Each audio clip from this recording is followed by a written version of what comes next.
Hello students, आज हम class 10 science chapter 15 और एनवायरनमेंट का पार्ट 5 करने जा रहे हैं। अभी तक हमने एनवायरनमेंट के बारे में, फूड वेब और फूड चेन के बारे में स्टडी किया। उसके बाद में हमने एनर्जी के बाद जो डायग्राम था उसके बाद स्टडी किया था। आज हम इस पार्ट में हम जो एनवायरमेंटल इश्यूज़ है उनके बारे में स्टडी करेंगे। तो शुरू करते हैं आज का हमारा topic. How do our activity affect the environment. हमारी एक्टिविटी के द्वारा हम एनवायरनमेंट को कैसे इफेक्टिव करते हैं, कैसे प्रभावित करते हैं। तो स्टार्ट करते हैं। आज का हमारा टॉपिक है we are the integral part of the environment. हम एनवायरनमेंट का हम समेकित पार्ट है, उससे जुड़े हुए हैं। एनवायरनमेंट से हम अलग नहीं हो सकते। Change in the environment affect us. Environment में कुछ चेंज होता है वो हमें अफेक्ट करता है। And our activity change the environment around us. और हम जो एक्टिविटी करते हैं वो हम क्या करते हैं, एनवायरनमेंट को क्या करते हैं, इफेक्टिव करते हैं, उसको प्रभावित कर देते हैं। We have already seen in class 9 how our activities pollute the environment. हमने क्लास 9 में भी पढ़ा था कि हम किस तरह की एक्टिविटी के द्वारा एनवायरनमेंट को क्या करते हैं, पोल्यूट कर रहे हैं। एनवायरनमेंट के बहुत सारे पोल्यूशन आपने लास्ट क्लास में स्टडी किया होगा, जैसे एयर पोल्यूशन है, वाटर पोल्यूशन है, लैंड पोल्यूशन है, साउंड पोल्यूशन है, बहुत सारे पोल्यूशन हमने स्टडी किए हैं। तो हम कुल मिला के हमने क्या कह दिया, अपनी एक्टिविटी के द्वारा एनवायरनमेंट को पोल्यूटेड ही किया है। इन दिस चैप्टर, इस चैप्टर में हम we shall be looking at to environment and problem in detail. इस चैप्टर में हम क्या करेंगे, एनवायरनमेंट के दो प्रॉब्लम है उसको डिटेल में हम देखेंगे। दिस इज़ कौन कौन से है। द फर्स्ट है depletion of ozone layer. Ozone layer का पक्ष है, ओजोन लेयर है वो धीरे धीरे कम हो रही है। एंड वेस्ट डिस्पोजल, और जो वेस्ट है उसका निस्तारण कैसे करेंगे उसके बारे में स्टडी करेंगे, उसको डिस्पोज कैसे करेंगे उसके बारे में स्टडी किए करेंगे। तो इस चैप्टर में दो तरह के इश्यूज है, कुछ आते हैं डिप्लेशन ऑफ ओजोन लेयर के बारे में और वेस्ट डिस्पोजल के बारे में। तो पहला हमारा टॉपिक है ozone layer and how it is getting depleted. Ozone layer और यह कैसे क्षय हो रही है, अपक्षय कैसे हो रहा है, कैसे टूट रही है, ये कमज़ोर कैसे पड़ रही है उसके बारे में। ठीक है, तो सबसे पहले देखते हैं ओजोन लेयर होती क्या है। ठीक है, ओजोन लेयर क्या होती है, हमारे जो अर्थ है उसके अर्थ के चारों ओर क्या है, बहुत सी एयर की लेयर होती है। ठीक है, अलग अलग टाइप की एयर की लेयर होती है। इसको मैं डायग्राम पे आपको दिखाता हूँ। इस डायग्राम में देखो, ये डायग्राम, इसमें देखो ये आपकी अर्थ है। अर्थ के अराउंडिंग है 1 लेयर, 2 लेयर, 3 लेयर, 4 लेयर, ऐसी बहुत सी लेयर होती है अर्थ के अराउंडिंग होती है। तो सबसे नज़दीक लेयर होती है उसको बोलते हैं ट्रोपोस्फीयर कहते हैं। उसके बाद होती है, यहाँ पर होती है स्ट्रेटोस्फीयर, सॉरी मीजोस्फीयर, मीजोस्फीयर। और थर्ड लेयर होती है उसको बोलते हैं ओजोन लेयर। और फोर्थ होती है उसको बोलते हैं स्ट्रेटोस्फीयर बोलते हैं, ये उससे दूर के लिए होती है। और उसके आगे होती है एक्सोस्फीयर होती है। एक्सोस्फीयर मतलब बहुत दूर की एयर होती है, उसमें वहाँ एयर की क्वांटिटी बहुत ही कम होती है। सबसे अधिक एयर की क्वांटिटी होती है वो होती है ट्रोपोस्फीयर में होती है, उसके एयर की क्वांटिटी कम होती है वो मीजोस्फीयर में। उसके बाद थर्ड लेयर होती है वो ओजोन लेयर या ओजोनोस्फीयर कहते हैं। तो ओजोन क्या होती है, वो हमारे एयर के अराउंडिंग थर्ड लेयर होती है, उसको ओजोन लेयर बोलते हैं। ठीक है, ये ओजोन लेयर है, ये हमारा अर्थ है, इसके चारों एयर की लेयर है।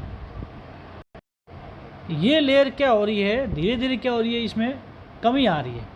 ये लेयर में क्या हेल्प करती है, अभी हमने डायग्राम देखा था, ये अर्थ होता है, अर्थ और अर्थ के अकॉर्डिंग बहुत सारी लेयर होती है। तो जो थर्ड लेयर होती है एयर की, वो क्या करती है, सन से आने वाली जो अल्ट्रा वायलेट रेज होती है, अल्ट्रा वायलेट रेज, पराबैंगनी किरणें होती है, वो इतनी हाई क्वांटिटी होती है, हाई एनर्जी की होती है, वो सीधी अगर हमारे अर्थ पे गिर जाए तो क्या कहते हैं, बहुत अधिक क्या करती है, नुकसान पहुंचा सकती है। तो ये ओजोन लेयर क्या करती है, इन जो सन की अल्ट्रा वायलेट रेज होती है उसको रोकती है, उसकी जो एनर्जी कम करती है, फिर उसके बाद रे हमें क्या होती है, हमारे अर्थ तक पहुंचाती है। तो ये क्या करती है ओजोन लेयर, सबसे पहला मैंने कहा इसका रीजन वर्क ये है कि ये अल्ट्रा वायलेट रेज को क्या करती है, कम करती है, उसके बाद जो रेज हमारे क्या लिए हमारे इंपॉर्टेंट रेज होती है सन रेज, उसको ही क्या कहते हैं अर्थ तक पहुंचाने का कार्य करती है। तो अगर ये रेज नहीं हो तो हमारे लिए अर्थ हमारी बहुत ज़्यादा इफेक्टिव हो सकती है। ये सबसे महत्वपूर्ण होती है, ठीक है। और धीरे धीरे ये लेयर क्या हो रही है, कमी हो रही है। कमी किस कारण हो रही है वो भी आगे हम स्टडी करेंगे। तो पहले देखते हैं ओजोन है क्या।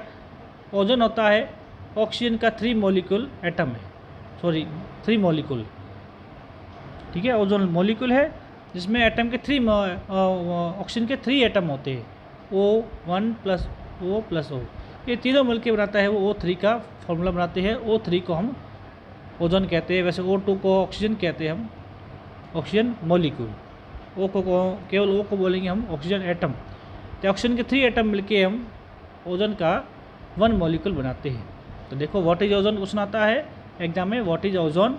तो ozone is a molecule form by 3 atom of oxygen.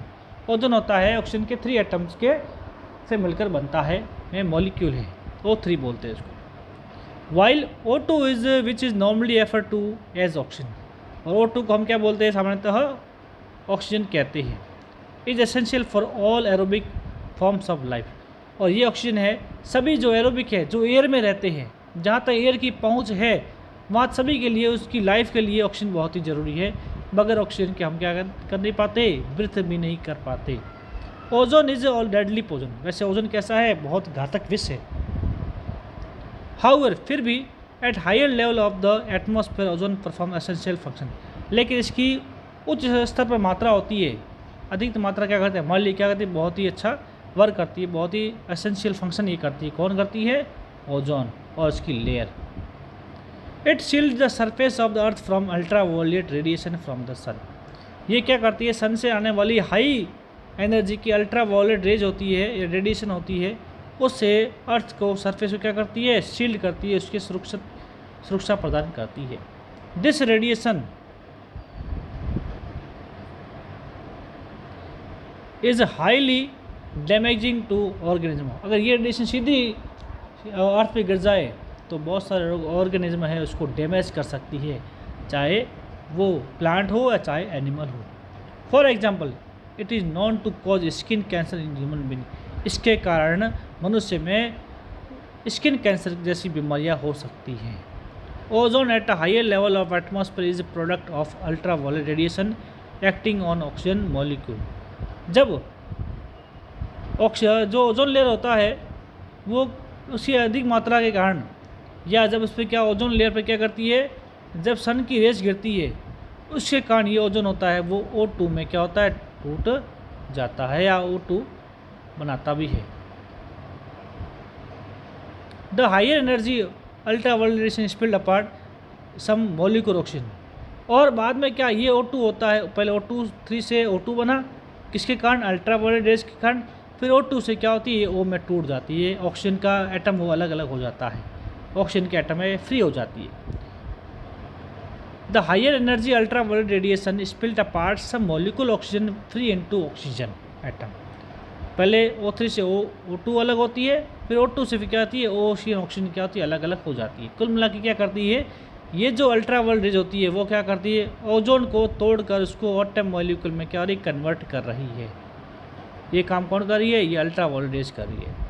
तो जब रेज गिरेगी तो ऑक्सीजन की लेयर कम हो रही है। These atom then combine with the molecule oxygen to form ozone, फिर ये ऑक्सीजन क्या होते हैं, इस ऑक्सीजन एटम से ये ऑक्सीजन मॉलिक्यूल जुड़ता है तो वापस क्या बनता है, वो वापस ओजोन का मॉलिक्यूल बना लेता है। पहले टूटता है फिर बनाता है, पहले ऑक्सीजन का मॉलिक्यूल टूटता है, ऑक्सीजन एटम टूटता है, उसके बाद ये ऑक्सीजन का एटम होता है सिंगल, वो ऑक्सीजन के मॉलिक्यूल से जुड़कर ओजोन का वो मॉलिक्यूल का फॉर्मेशन करता है। These atom can be combined molecule oxygen to form ozone as soon as, जैसा कि नीचे इस आपका इक्वेशन दिया है उसमें दिखाया गया है, ठीक है। तो ओजोन बनती कैसे है, ओजोन बनती है वो ऑक्सीजन से बनती है, पहले ऑक्सीजन का एटम होता है वो टूटता है, 2 एटम बनाता है, और 2 एटम में एक एटम का ऑक्सीजन था वापस उससे मॉलिक्यूल से जुड़कर O3 का फॉर्मेशन कर लेता है, ठीक है। ये सब प्रोसेस कहाँ होती है, ये सारी प्रोसेस होती है अल्ट्रा वायलेट की रेडिएशन के प्रेजेंट में होती है। The amount of ozone in atmosphere begin to drop sharply in 1980 centuries, 19वीं सेंचुरी से धीरे धीरे क्या हो रही है, इसकी जो एटमॉस्फेयर में इसकी लेयर है ओजोन की, वो उसकी क्वांटिटी क्या हो रही है, अमाउंट उसका धीरे क्या ड्रॉप डाउन, मतलब धीरे इसमें कमी आ रही है। कमी क्यों आ रही है, इसका रीज़न है this decrease has been linked to synthetics chemical like chlorofluorocarbon. ये कमी आ रही है, वो क्या करता है, एक तरह का केमिकल है, सिंथेटिक केमिकल है जिसका नाम है CFC या क्लोरोफ्लोरोकार्बन, इसके कारण ये कमी आ रही है। अब ये क्लोरोफ्लोर कहाँ बनता है ये भी हम देखते हैं। Which are used as refrigerants and in fire extinguisher. इस CFC का यूज आता है वो ठंडक देने वाले जो रेफ्रिजरेटर उनमें या AC में आप इसका फॉर्मेशन होता है। दूसरा होता है फायर एक्सटिंग्विशर है, जिसको हम अग्निशमन यंत्र बोलते हैं, आग बुझाने वाला यंत्र कहते हैं। हमारे स्कूल में होता है, हॉस्पिटल में भी आपको रेड कलर का एक सिलेंडर दिखाई देता है, वो फायर एक्सटिंग्विशर होता है। उससे ये CFC बनती है और ये CFC क्या होती है, वहाँ से फ्री होती है, सीधे कहाँ पहुँच जाती है, ओजोन लेयर के पास पहुँच जाती है। ओजोन लेयर को वो तोड़कर O और O2 में वो तोड़ देती है। तो इसके कारण ऑक्सीजन की क्वांटिटी क्या हो रही है, बहुत ओजोन की जो क्वांटिटी है जैसे क्या है, बहुत ज़्यादा टूटने लग रही है, बहुत ज़्यादा कमी आ रही है इसकी ओजोन लेयर की। Which are use as refrigerants and fire extinguisher in 1987 the United Nation environment programme UNEP, संयुक्त राष्ट्र पर्यावरण जो कार्यक्रम है जो 1987 में बना था, success in the forging an agreement to freeze CFC production as a 1986 level. 96 level के अकॉर्डिंग CFC के जो CFC का प्रोडक्शन हो रहा है उसको रोकने के लिए क्या बना, एक कमेटी बनी गई, उस कमेटी का नाम है UNEP। It is now mandatory for all manufacturing companies to make CFC free refrigerator throughout the world. उसके बाद में उन्होंने यह आवश्यक हो गया, मैंडेटरी मतलब ये ज़रूरी हो गया है कि जो भी मैन्युफैक्चरिंग कंपनी है जो क्या करती है CFC, जो मैन्युफैक्चरिंग कंपनी है जो रेफ्रिजरेटर बनाती है, उस रेफ्रिजरेटर को CFC फ्री बनाने के लिए कार्य किया गया, उनको फ्री बनाने के लिए उनको कहा गया, ताकि वो कैसे बनाए, ऐसे रेफ्रिजरेटर बनाए जहाँ से CFC वो बिल्कुल ही नहीं बने। कुल मिला के जो ओजोन लेयर डिप्लेशन है उसका मेन कॉजेज क्या है, CFC है, CFC क्लोरोफ्लोरोकार्बन्स ये है। ओजोन लेयर बनती कैसे है, वो ऑक्सीजन के मॉलिक्यूल से ओजोन लेयर बनती है, और टूटती किसके कारण होती है, वो टूटती है CFC के कारण टूटती है। और ये CFC का बनते हैं, ये बनते हैं AC में, रेफ्रिजरेटर में और फायर एक्सटिंग्विशर के द्वारा बनते हैं। चलो, तो ये हो गया हमारा ओजोन लेयर डिप्लेशन। अब आगे हमारा टॉपिक है activity 15.4। Find out over the library, internet, newspaper reports which chemicals are responsible for the depletion of ozone layer. अब आप भी पता लगा सकते हो, लाइब्रेरी में पता लगा सकते हो, इंटरनेट में भी सर्च कर सकते हो, और न्यूज़पेपर में भी आप पढ़ सकते हो कि ऐसे कौन से केमिकल है जो ओजोन लेयर के डिप्रेशन के मेन रीजन है, मेन रिस्पॉन्सिबल है, या उनके ओजोन लेयर को क्षय करने के लिए उत्तरदायी है। Find out if the regulation put in small control the emission of this chemical have success to reducing the damage to the ozone layer. अब आप ये पता कर सकते हो कि जो केमिकल है उस केमिकल की जो उत्पादन हो रहा है उसको कैसे कंट्रोल किया जाए, ठीक है ना। अगर वो सक्सेस हो जाते हैं तो कुल मिला के वो क्या कहते हैं, ओजोन लेयर को डैमेज होने से क्या कहते हैं, उसमें कमी ला सकते हैं। Has the size of hole ozone layer change in the recent year. क्या आने वाले जो समय में ओजोन लेयर के साइज़ में होल हो गया है, क्या हो गया, उसके अंदर एक छेद हो गया है, उस छेद में कुछ कमी आई है, क्या कमी आई है या कितनी कमी आई है, वो हम आप न्यूज़पेपर में भी या इंटरनेट में भी सर्च कर सकते हो। वो कैसे ले रहे हैं मैं आपको दिखाता हूँ। वो होल हुआ है अंटार्कटिका में हो गया, यहाँ पर क्या है, होल हो गया है, जिस कारण जो अंटार्कटिका में जो ये पोलर रीजन है, साउथ पोलर रीजन है, यहाँ पर जो आइस थी वो धीरे पिघल रही है, और पिघलने से क्या हो रहा है, जो वाटर लेवल धीरे क्या हो रहा है, वो इंक्रीज हो रहा है। अगर ये पूरी आइस पिघल जाए ऑल अर्थ वर्ल्ड की, तो हम पूरे क्या हैं, वाटर में डूब जाएंगे। तो इसको अर्थ के अंदर जो ओजोन में होल हुआ उसको रोकना बहुत ही ज़रूरी है, ठीक है। तो ये तो हमारा हो गया ओजोन लेयर डिप्लेशन का टॉपिक। अगला हमारा जो इश्यू है वो है managing the garbage we produce. जो गार्बेज हम क्या करें, प्रोड्यूस करें, गार्बेज मतलब होता है कूड़ा कचरा, जो कूड़ा कचरा हम क्या कर रहे हैं, प्रोड्यूस कर रहे हैं, उसका मैनेजमेंट कैसे करें, वहाँ इधर फेंके नहीं, कहाँ पर इकट्ठा करें, वापस उसका रीयूज़ कर सकते हैं या नहीं कर सकते हैं, कचरा कितना टाइप का होता है। वैसे सामान्यतः 2 टाइप का होता है, एक होता है बायोडिग्रेडेबल, दूसरा होता है नॉन बायोडिग्रेडेबल। ठीक है, चलो स्टार्ट करते हैं। Managing the garbage we produce in our daily activities we generate a lot of material that are thrown away. हमारे रोज़ की दिनचर्या में, एक्टिविटी में बहुत सारा क्या है, इतना मटेरियल पैदा करते हैं कि उसको क्या करें, फेंक रहे हैं। What are the some these waste material, ये इसमें से वेस्ट मटेरियल कौन से वेस्ट मटेरियल जो कचरा पैदा कर रहे हैं, उसमें वेस्ट मटेरियल कौन से है। What happen after we throw them away, यदि उनको फेंक रहे तो उनका बाद में क्या होता है, क्या वो नष्ट हो रहे हैं या नष्ट नहीं हो रहे। कुछ नष्ट भी हो रहे हैं, कुछ नष्ट नहीं हो रही है। जैसे आप रसोई का कचरा बाहर फेंकते हैं, जैसे छिलके हैं, तो वो तो खराब, वो तो नष्ट हो रहे हैं, बिल्कुल वापस क्या है, उनमें जो एलिमेंट होते हैं वो वापस वो एनवायरनमेंट में मिल रहे हैं। लेकिन प्लास्टिक है, टिन है, ऐसा कचरा वो क्या होता है, वो कचरा डिकम्पोज नहीं हो पाता है। Let us perform an activity to find out answer to these question. अब हम एक्टिविटी करते हैं, उसमें से इन प्रकार इसमें कुछ क्वेश्चन है, उसके आंसर का ढूंढने का प्रयास करते हैं। Activity 15.5 collect waste material from your home. अपने घर का वेस्ट मटेरियल कलेक्ट करो, इकट्ठा करो। This could include all the waste generating during the day, और जो आपके पूरे दिन का है वो कचरा आपको क्या करना है, उसमें शामिल कर सकते हो, जो घरों में भी। लाइक किचन का वेस्ट, किचन का कपड़ा कचरा होता है। स्पॉइल्ड फूड में, किचन कचरे में क्या क्या आता है, स्पॉइल्ड फूड, बासी भोजन है। वेजिटेबल पील, सब्जियां फलों के छिलके। यूज्ड टी लीव्स, मतलब चाय की पत्ती है, वो आपने चाय बनाने के बाद यूज़ की, वो उसको आप बाहर फेंकते हो। मिल्क पैकेट, दूध के पैकेट है। और एम्प्टी कार्टन, और जो खाली कार्टन आते हैं वो सारा कचरा क्या करते हैं, होम वेस्ट है, उसको इकट्ठा कर सकते हो। और इसके अलावा वेस्ट पेपर है, एम्प्टी मेडिसिन बोतल है, खाली मेडिसिन बोतल है, स्ट्रिप्स है या बबल पैकेट है। ओल्ड एंड टर्न क्लोथ, पुराने और फटे हुए कपड़े। एंड ब्रोकन फुटवेयर, और टूटे हुए जूते, फटे हुए जूते, वो इकट्ठा कर सकते हो किसमें, पूरे दिन के घर के वेस्ट मटेरियल में। Burn this material in pit in the school garden, bury this material in the pit in the school garden. अपने स्कूल के गार्डन में क्या पिट बनाओ, खड्डा कर दो, उसमें क्या कर दो, इसको बरी कर दो, उसको दबा दो, बंद कर दो, खड्डे में डाल के उसको भर दो खड्डे को। If there is no space available, अगर वहाँ स्पेस अवेलेबल नहीं हो, उपलब्ध नहीं हो, वहाँ जगह नहीं हो, तो you can collect material in the old bucket. आप क्या कर सकते हो, घर की पुरानी बाल्टी लेके उसमें ये कचरा डाल दो, जैसे फ्लावर पॉट ले लो।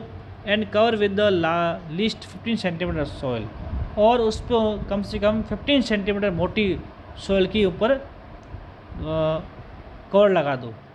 जैसे ये बाल्टी है, बकेट, इसमें हमने कचरा डाल दिया, इतना सारा कचरा डाल दिया, और उसमें इतनी रेत डालनी है कि वो लोग रेत की लेयर हो कितनी हो, 50 सेंटीमीटर तक का हो, मतलब आपको बड़ी बाल्टी लेनी है। अब क्या करना है, bury this material in the pit school garden, repeat हो गया है। Keep the material moist and observe at 15 days interval. अब उस कचरा बाल्टी को या जिसमें कचरा डाला उसकी जो रेत होती है उसको गीला रखो, और उसको 15 दिन बाद में उसको देखते रहो। What are the material that remains unchanged over long period time. ऐसे कौन से मटेरियल है, ऐसे कौन सा कचरा है जो 15 दिनों के बाद भी क्या हो रहा है, उसमें किसी प्रकार का चेंज नहीं आया है या वो अनचेंज रही। What are the material which change their form and structure over time. और कौन से मटेरियल है, कौन सा कचरा है जिसमें चेंज आ गया है, उसका स्ट्रक्चर भी बदल गया है। Of these material that are change which ones change the fastest. और जिसमें चेंज आया है उसमें वो कौन सा मटेरियल है जिसमें सबसे जल्दी क्या हो रहा है, चेंजेज आया है, ये आपको देखना है। तो we have seen in the chapter of life processes that the food we eat is digest by various enzyme our body. जैसा कि हमने जो हमारा चैप्टर 6 आया था, लाइफ प्रोसेस है, उसमें हमने देखा था क्या जो फूड हम खाते हैं उसको डाइजेस्ट करने के लिए हमारे बॉडी में क्या बहुत तरह के एंजाइम्स होते हैं। ये प्रोटीन का एंजाइम्स अलग है, कार्बोहाइड्रेट का अलग एंजाइम्स है, ये फैट का को डाइजेस्ट करने का एंजाइम अलग अलग एंजाइम होते हैं। तो have you ever wondered why the same enzyme does not break down everything we eat. क्या आपको जानकर असर नहीं हुआ था उसमें कि प्रत्येक जो हम भोजन खाते हैं और प्रत्येक को डाइजेस्ट करने के लिए प्रत्येक जो फूड मटेरियल है, फूड कंटेंट है, उसके लिए अलग अलग एंजाइम काम में लिया जाता है। एक एंजाइम है वो सभी तरह के फूड को डाइजेस्ट नहीं कर पाता है। Enzyme are specific in their function, और प्रत्येक एंजाइम क्या होते हैं, कार्य विशिष्ट होते हैं। सभी प्रत्येक के लिए अलग तरह का डिफरेंट टाइप का फंक्शन होता है, या हम कह सकते हैं सभी एंजाइम होते हैं वो प्रत्येक एंजाइम होता है वो स्पेशल फंक्शन के साथ बनता है। Specific enzyme are needed to break down of particular substance. तो पर्टिकुलर सब्सटेंस है, चाहे वो कार्बोहाइड्रेट हो, प्रोटीन हो, फैट्स हो, सबके लिए क्या होता है, डिफरेंट टाइप का एंजाइम ज़रूरी होता है डाइजेस्ट करने के लिए। That is why we will not get any energy if we try to eat coal. कि जी हम क्या कोयला खाएंगे तो वहाँ उसमें हमें किस प्रकार एनर्जी प्राप्त फाइंड होगी, नहीं होगी, क्योंकि कोयला हमारे वो डाइजेस्ट नहीं हो पाता है, तो कोयले से हमें एनर्जी नहीं मिलेगी। बिकॉज ऑफ दिस, क्योंकि many human made material like plastic will not be broken down by action of bacteria और अदर सेप्रोफाइट्स। बहुत सारे ह्यूमन मेड मटेरियल होते हैं, हमने हमारे द्वारा बने मटेरियल है जैसे प्लास्टिक है, वो क्या होते हैं, वो ब्रोकन डाउन नहीं होते, वो डिकम्पोज नहीं हो पाते। किसके द्वारा, चाहे बैक्टीरिया उस पर एक्शन करे, चाहे उस पर किसी प्रकार के सेप्रोफाइट है, मतलब जो मरे हुए जो खाने वाले स्मॉल ऑर्गेनिज्म होते हैं उसको सेप्रोफाइट कहते हैं। सेप्रोफाइट का हिंदी में मीनिंग होता है मृत जीवी, मतलब मरे हुए जीवों को खाने वाले, और उसको बॉडी को एनवायरनमेंट में फ्री कर देते हैं। इसके द्वारा प्लास्टिक है उसको डिकम्पोज नहीं किया जा सकता। ठीक है, these material will be acted upon the physical process like heat and pressure. और ये मटेरियल को एक्टेड उसको नष्ट करने के लिए फिजिकल प्रोसेस जैसे हीट है या प्रेशर की आवश्यकता होती है, but under the ambient condition found in environment. इसके लिए एनवायरमेंट में यह लंबे समय तक बने रहते हैं। ठीक है, किसी भी स्थिति हो फिर भी ये धीरे धीरे बहुत स्लो प्रोसेस से ये शायद डिकम्पोज हो। सब्सटेंस, इस अकॉर्डिंग जो भी सब्सटेंस होते हैं उनको 2 टाइप में डिवाइड किया गया है। पहला होता है बायोडिग्रेडेबल सब्सटेंसेज और दूसरे होते हैं नॉन बायोडिग्रेडेबल सब्सटेंसेज, या हम कह सकते हैं वेस्ट होते हैं 2 टाइप के होते हैं, बायोडिग्रेडेबल एंड नॉन बायोडिग्रेडेबल। ठीक है, डिकम्पोज होने वाले और डिकम्पोज नहीं होने वाले। Substance that are broken down into biological process, ऐसे सब्सटेंसेज जिनको जब प्रकम विधियों के द्वारा या बायोलॉजिकल प्रोसेस से उसको ब्रोकन डाउन किया जाता है या उसको स्मॉल सब्सटेंस में तोड़ा जा सके, उनको बोलते हैं biodegradable substances. How many substances are bury where were biodegradable. आपने जो बहुत सारे सब्सटेंस आपने बाल्टी में या गार्डन में आपने उसको दबाया था, उनमें बायोडिग्रेडेबल कौन से थे? वही थे जो हमारे किचन का कचरा था, जैसे टी लीव्स थी या वेजिटेबल पील्स थे, ये से कचरा था, वो बायोडिग्रेडेबल था। बाकी जो प्लास्टिक है या टिन के डिब्बे थे वो बायोडिग्रेडेबल सब्सटेंसेज नहीं है, या वो बायोडिग्रेडेबल वेस्ट नहीं है। Substance that are not broken down to manner are said to be non biodegradable.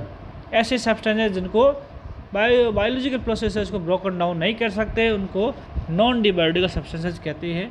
These substances में बी इनर्ट, ये अक्रिय होते हैं, किसी से रिएक्ट नहीं करते हैं, and simply persist in environment, और एनवायरमेंट में ये लंबे समय तक ये बने रहते हैं। परसिस्ट का मतलब बने रहना, लॉन्ग टाइम, लंबे समय तक। May harm the various member to the ecosystem, हो सकता है इकोसिस्टम के मेंबर को, इकोसिस्टम जितने भी जो मेंबर आए उसको वो प्रभावित भी या उनको नुकसान भी पहुंचा सकते हैं। इस इकोसिस्टम में मेंबर कौन कौन से आते हैं? 2 मेंबर होते हैं, एक होते हैं लिविंग, एक होते हैं नॉन लिविंग। लिविंग में प्लांट एनिमल्स और नॉन लिविंग में आते हैं जैसे लैंड, सॉयल, वाटर, ये वाले। तो ये जो नॉन बायोडिग्रेडेबल सब्सटेंसेस होते हैं वो इकोसिस्टम को क्या कहते हैं, इफेक्टिव कर सकते हैं, इसको हार्मफुल या उसको नुकसान पहुंचा सकते हैं। अब एक्टिविटी आती है आपकी 15.6, use the library internet to find out more about biodegradable and non biodegradable substances. आप लाइब्रेरी से, इंटरनेट से भी बायोडिग्रेडेबल और नॉन बायोडिग्रेडेबल सब्सटेंसेज के बारे में आप पता लगा सकते हो। How long are various non biodegradable substances expected last or on avail, अब कौन कौन से ऐसे नॉन बायोडिग्रेडेबल सब्सटेंसेज है जो लंबे समय तक हमारे द्वारा यहाँ पर बने रहे हैं। दिस डे इन दिनों में new type of plastic which are said to be no biodegradable are available. आजकल ये न्यू टाइप का प्लास्टिक आया है जो कैसा है, बायोडिग्रेडेबल प्लास्टिक यूज़ में बना है। Find out more about such material and whether they do or do not harm the environment. अब पता करो कौन कौन से मटेरियल है जो एनवायरनमेंट को हार्मफुल नुकसान पहुंचा रहे हैं या नहीं पहुंचा रहे हैं। तो ये रहे आपके दो तरह के वेस्ट, बायोडिग्रेडेबल और नॉन बायोडिग्रेडेबल वेस्टेज। बायोडिग्रेडेबल कौन कौन से आते हैं, vegetable, fruits, pulses, cereals, cotton, jute, wool, food, leather, paper, animal dung. Animal dung का मतलब होता है एनिमल अपशिष्ट है, वेस्ट है वो, और एनिमल बोन्स भी ये बायोडिग्रेडेबल है। और नॉन बायोडिग्रेडेबल में polythene bags, plastic, synthetic fibre, glass, metal, synthetic रबड़, इंसेक्टिसाइड और पेस्टिसाइड, ये नॉन बायोडिग्रेडेबल सब्सटेंसेज है। एग्जाम में एग्जाम्पल के रूप में आप ये राइट कर सकते हैं। ठीक है, इसके बारे में सीधा डेफिनेशन दी हुई है। The wastage are wastage which are decompose into harmless substances by micro organism. Micro organism के द्वारा ऐसे वेस्ट जो डिकम्पोज हो जाते हैं और हार्मफुल सब्सटेंस नहीं बनाते, हार्मलेस सब्सटेंस बनाते हैं। और ये they are wastage which are not decompose by micro organism. और ये जो नॉन बायोडिग्रेडेबल होते हैं वो माइक्रो ऑर्गेनिज्म के द्वारा डिकम्पोज नहीं हो पाते, इसलिए इनको नॉन बायोडिग्रेडेबल वेस्ट या सब्सटेंसेज कहते हैं। कभी कभी इनमें डिफरेंस भी आता है एग्जाम के अंदर। क्लियर आपको? तो आपको बायोडिग्रेडेबल और नॉन बायोडिग्रेडेबल वेस्टेज के बारे में आपको क्लियरली समझ में आ गया होगा। अब आगे चलते हैं। Visit any town or city, we are sure to find heap of garbage all over the place. आप सिटी में या टाउन विलेज देख सकते हो, विजिट कर सकते हो कि वहाँ पर क्या है, गार्बेज का बहुत सारा क्या ढेर लगा होता है, हीप लगा होता है, बहुत सारा कचरा इकट्ठा ज़्यादा इकट्ठा किया थे, उसके पहाड़ कभी पहाड़ भी बन जाते हैं। Visit any place or tourist interest and we are sure to find a place littered with empty food wrappers. आप भी अपने अगर टूरिस्ट हो जाते हो या टूरिस्ट इंटरेस्ट प्लेस में जाते हो, वहाँ पर भी आपको श्योरली क्या होगा, लिटर मतलब कचरे का है या एम्प्टी कार्टन का या एम्प्टी फूड वेफर का क्या वहाँ पर जगह भी कचरा इकट्ठा वो आपको मिल जाएगा। In the earlier classes we have talk about the problem of dealing with the garbage that we generate. इससे पिछली क्लासेज में हमने जो गार्बेज जो हम क्या जनरेट करते हैं, जो हम प्रोड्यूस करते हैं, उसके डीलिंग के प्रॉब्लम के बारे में हमने बात की थी। Let us now look the problem bit more deeply. अब इस प्रॉब्लम को थोड़ा और डीपली देखते हैं। बिट का मतलब थोड़ा, कैसे से देखते हैं। Activity 15.7 find out what happen to the waste generate at home. अब पता करो जो हमारे घर में वेस्ट जनरेट होता है उसका अब क्या होगा, आगे क्या होता है। Is there a system to place to collect their waste. क्या ऐसा सिस्टम है जहाँ पर वेस्ट को कलेक्ट किया जा रहा है, ऐसा जगह है जहाँ पर उस कचरे को इकट्ठा किया जाता है। बिल्कुल, या तो डस्टबिन डालता है या आस-पास में कोई कचरे का जगह होती है वहाँ पर डाल देते हैं। Find out how the local body, panchayat, municipal corporation, residence welfare association deal the waste. तो आप पता भी करो कि आपके आसपास इलाके में ऐसा पंचायत है या नगर निगम है या नगर परिषद है जो क्या करती है, इस वेस्ट को डील करती है, इस वेस्ट को इकट्ठा करती हो। Are there mechanism in place to take the biodegradable और नॉन बायोडिग्रेडेबल वेस्ट सेपरेटली। कैसी कोई मैकेनिज्म है या ऐसा कोई स्थान है जहाँ पर बायोडिग्रेडेबल और नॉन बायोडिग्रेडेबल वेस्टेज को उसको अलग अलग किया जा रहा है, सेपरेट मतलब अलग अलग करना। Calculate how much waste is generated at home in a day. और ये भी पता करो या गणना करो कि एक दिन में एक घर में कितना कचरा इकट्ठा हो रहा है, कितना कचरा बन रहा है। How much of this waste is biodegradable. क्या उसमें से कचरा बन रहा है वो बायोडिग्रेडेबल है या बायोडिग्रेडेबल कचरा कितना पैदा हो रहा है। Calculate how much wastage is generate in the classroom in a day.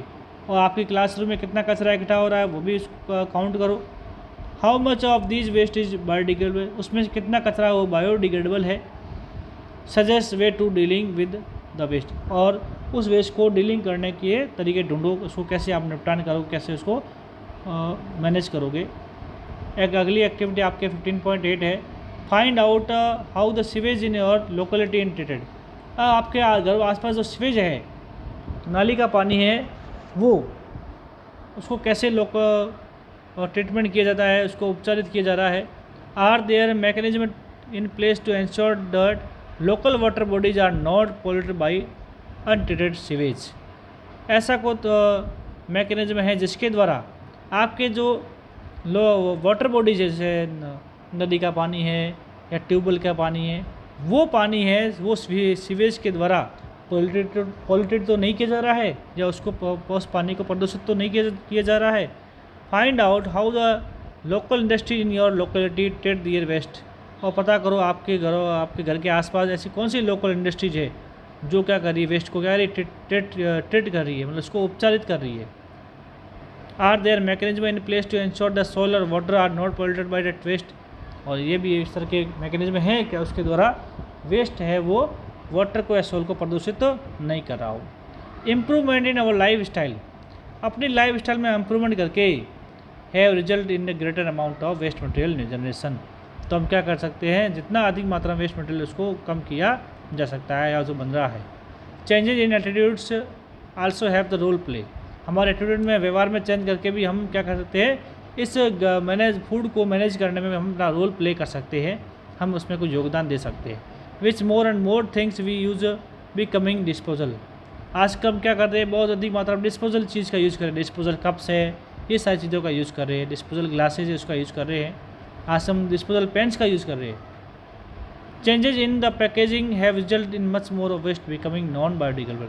आजकल इतनी पैकिंग चीज़ें आ रही है, उसमें क्या इतना वेस्ट बन रहा है, और वो वेस्ट कैसा है, नॉन बायोडिग्रेडेबल पैदा हो रहा है। What do you think will be impact of these over environment. क्या है, आप सोच सकते हो ये जो हमारे द्वारा बना हुआ कचरा है वो एनवायरनमेंट को कितना इफेक्टिव कर सकता है, कितना इम्पैक्ट कर दे सकता है, बहुत ज़्यादा दे सकता है। तो हमें क्या करना है, इससे हमारे एटीट्यूड में, हमारे जो व्यवहार में इतना परिवर्तन करना है कि हम कम से कम कचरा पैदा करें। अगला टॉपिक हमारा है डिस्पोजल कप्स इन ट्रेन। आजकल देखो ट्रेन में बस हम जा रहे हो, हम ऐसे प्लास्टिक के डिस्पोजल कप का यूज़ कर रहे हो, और वो प्लास्टिक इतना इकट्ठा हो रहा है कि वो अब क्या कर रहा है, उसको डिकम्पोज नहीं किया जा सकता है। कुल मिला के हम क्या कर रहे हैं, हम वेस्ट को बढ़ावा दे रहे हैं, उसको कम नहीं कर रहे हैं। तो उसको डिस्पोज करना है, ख़त्म करना है। कैसे करेंगे, देखो मैं कहता था आपको, if you ask your parent they will be probably remember at time when T is train was served plastic glasses. आपको अपने पेरेंट्स से पूछ सकते हो, उनको याद होगा कि समय था जब क्या करें, ट्रेन में क्या प्लास्टिक ग्लास का यूज़ करते थे, which had to return to vendor. और उसको चाय पीने के बाद उसको वापस जो वेंडर है या गाड़ी वाला है, ठेले वाला है, जहाँ चाय बने उसको वापस वो रिटर्न कर देते थे, मतलब ग्लास के कप का यूज करते थे। The introduction of disposal cups are held as a step forward reason hygiene. अब क्या है, स्वास्थ्य के कारण, हाइजीन मतलब क्या, स्वास्थ्य के कारण क्या हो रहा है, उस कप का जो ग्लास कप था उसका जगह इसने ले लिया, उस ग्लास कप का यूज जगह ले लिया, डिस्पोजल कप ने ले लिया। कप चाय पी और उस कप को फेंक दिया, उसका ज़माना आ गया है आजकल। No one that that time perhaps थ्राउट about the impact cause of disposal millions of these cups on the daily basis. उसमें लोगों को ये जानकारी नहीं थी, उनको ये भी उन्होंने ये भी सोचा नहीं था कि हम जो डिस्पोजल कप का यूज़ कर रहे हैं उतने मात्रा में पैदा कर रहे हैं, हो सकता है उतना हम क्या उसके एनवायरनमेंट को हम इफेक्ट कर सकते हैं। सच सम टाइम बैक, कुछ समय पहले कुल्हड़ का यूज़ करते थे। कुल्हड़ क्या होता है, मिट्टी का कप होता है, उसका यूज़ करते थे। ये भी अच्छी बात है, बट इसकी कमी क्या थी, that is disposal cup made of clay. और डिस्पोजल कप किसका यूज़ करता था, उसमें जब आप देखा होगा कुछ समय पहले ये ट्रेन में जाते थे तो डिस्पोजल कप वो क्ले के बने थे, मिट्टी के बने होते थे। वर सजेस्ट एज द अल्टरनेटिव, उसकी जगह जो प्लास्टिक कप यूज़ करें उसकी जगह हम अल्टरनेटिव इसका और क्ले का कप यूज़ करने के लिए हम कह सकते हैं, या कुल्हड़ यूज़ करने के लिए हम कह सकते हैं। But little throw so making this kulhad on large scales were leisure in the this loss of fertile top soil. क्योंकि कुल्हड़ बनाने के लिए जो फर्टाइल टॉप सॉइल है उसका यूज़ किया जाता था। अगर इतनी अधिक मात्रा में ये कप बनेंगे तो हो सकता है हमारी फर्टाइल टॉप सॉइल वो क्या हो, वहाँ से बहुत अधिक मात्रा में वो ख़त्म हो जाए।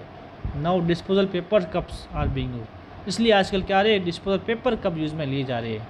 What do you think advantage of disposal paper cups over the disposal plastic cup. अब डिस्पोजल पेपर प्लास्टिक कप के जगह पर डिस्पोजल पेपर कप का यूज करना उसके एडवांटेज के बारे में हम सोच सकते हैं, क्योंकि डिस्पोजल पेपर कप सब वो बायोडिग्रेडेबल है किसकी तुलना में, प्लास्टिक कप की तुलना में। तो कुल मिला के हमें क्या करना है, फूड जो गार्बेज उसको मैनेजमेंट भी करना आना चाहिए। अगला हमारा एक्टिविटी, लास्ट एक्टिविटी इस चैप्टर की 15.9, search the internet or library to find out the hazard material have to deal with disposing of electric item. आजकल क्या है, जो इलेक्ट्रिक आइटम है उसमें क्या करते हैं, बहुत ही खतरनाक क्या करते हैं, मटेरियल का यूज़ किया जा रहा है इलेक्ट्रिक आइटम में। How would this material affect the environment. तो ये मटेरियल है वो एनवायरनमेंट को कैसे प्रोवाइड करते हैं, इसके बारे में लाइब्रेरी में भी इंटरनेट में भी आप सर्च कर सकते हो। फाइंड आउट द प्लास्टिक का रिसाइकल, पता करो क्या प्लास्टिक रिसाइकल है, इसका पुनः उसका यूज़ कर सकते हैं। Does the recycling process have impact the environment, और क्या ये रिसाइकलिंग प्रोसेस है वो एनवायरनमेंट को प्रभावित करती है या नहीं करती है, वो भी हम इंटरनेट पे सर्च कर सकते हो, पता भी लगा सकते हो। तो इसी से चैप्टर आपका पूरा हो गया है। और some of the method of garbage disposal are, अब जो गार्बेज को डिस्पोजल करने के लिए, निपटाने के लिए कुछ मेथड है, जैसे लैंडफिल है, लैंड को फिल कर सकते हो, ऐसी जगह जहाँ पर गड्ढे बने हो तो उस पर कचरे से फिल कर सकते हो, उसके रिसाइकल कर सकते हो, जो नॉन बायोडिग्रेडेबल सब्सटेंस है उसका वापस दोबारा यूज़ भी कर सकते हो। ये production of the biogas and manure, और बायोगैस से जो अपशिष्ट है, ह्यूमन अपशिष्ट है या एनिमल अपशिष्ट है, उससे आप बायोगैस या मैन्योर बना सकते हो। और प्रिपरेशन ऑफ कंपोस्ट, एनिमल जो वेस्ट है उससे कंपोस्ट बना सकते हो। इंसीरेशन है, सीवेज ट्रीटमेंट है, ये बहुत से एग्जांपल है जिसके द्वारा आप गार्बेज को डिस्पोज कर सकते हो। तो इसी के साथ आपका ये चैप्टर पूरा होता है और ये पार्ट भी आपका पूरा हो जाता है। ठीक है स्टूडेंट्स, तो आज हमने ओजोन लेयर डिप्लेशन और वेस्ट मैनेजमेंट के बारे में हमने स्टडी किया है। Have a good day, goodbye friends.